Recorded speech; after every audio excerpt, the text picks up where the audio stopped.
Hey y'all, Irix Guy here, and a ton of y'all asked, hey man, have you tried Hyperlapse yet? In particular, have you tried Hyperlapse with the 8K mode? 8K is something that became available with the latest Mavic Air 2 firmware. And the Mavic Air 2 firmware that I flew Hyperlapse with was the current firmware version as of June the 20th of 2020. So my feedback, and check out my video, you can check out the video with screen capture so you can see how it performed. My honest opinions are there's too much going on. I've got to press too many buttons. I've got to select too many settings. Now, if the video quality, because I'm filming in Hyperlapse, if the Hyperlapse 8K is greatly superior to 4K, there may be certain scenarios where I use it. But for everyday use, I have a feeling that I'll probably stick with 4K 30 HDR, which is 4K 30 high dynamic range.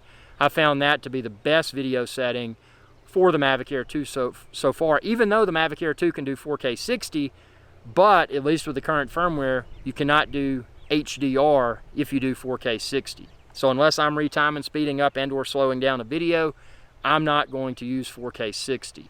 And if I'm doing retiming, I'm probably just going to degrade it more and go into 1080 and go into the, 240 frames per second, whatever the super slow motion is. So it's, again, it's a matter of personal preference.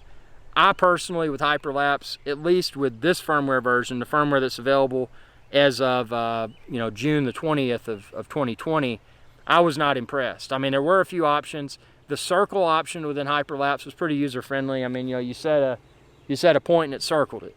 You can see that within my Hyperlapse 8K Mavic Air 2 demonstration video in the field.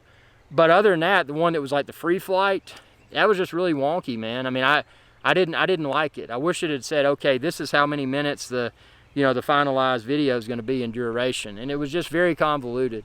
And I'm not one to read owner's manuals. I like to look at the app, I like to use the interface, and that tells me, okay, is this user-friendly? Is this not user-friendly? Because if I can't figure it out by reading the on-screen directions within the app and fiddling around, it's too complicated for most people. I mean, that's my thing. This channel is not for your ultra guru, your ultra, I mean, it can be, but typically the people that are watching this channel are looking for honest drone advice, honest and easy to follow drone tutorial. And for that reason, I just don't feel that the current interface for Hyperlapse is user-friendly enough. Sure, anybody can read a manual, anybody can train themselves to know something, but is it really worth the time when you can simply set it to 4K 30 HDR, click record, and get outstanding results?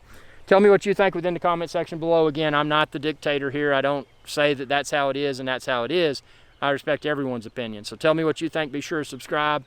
YouTube.com/IrixGuy. Ring that bell icon when you do to be notified whenever I post another video. And if you're shopping for Mavic Air 2, case, accessories, other drones, cameras, anything, expand this video's description and then click the link there. Thanks for your viewership. Y'all have a good day.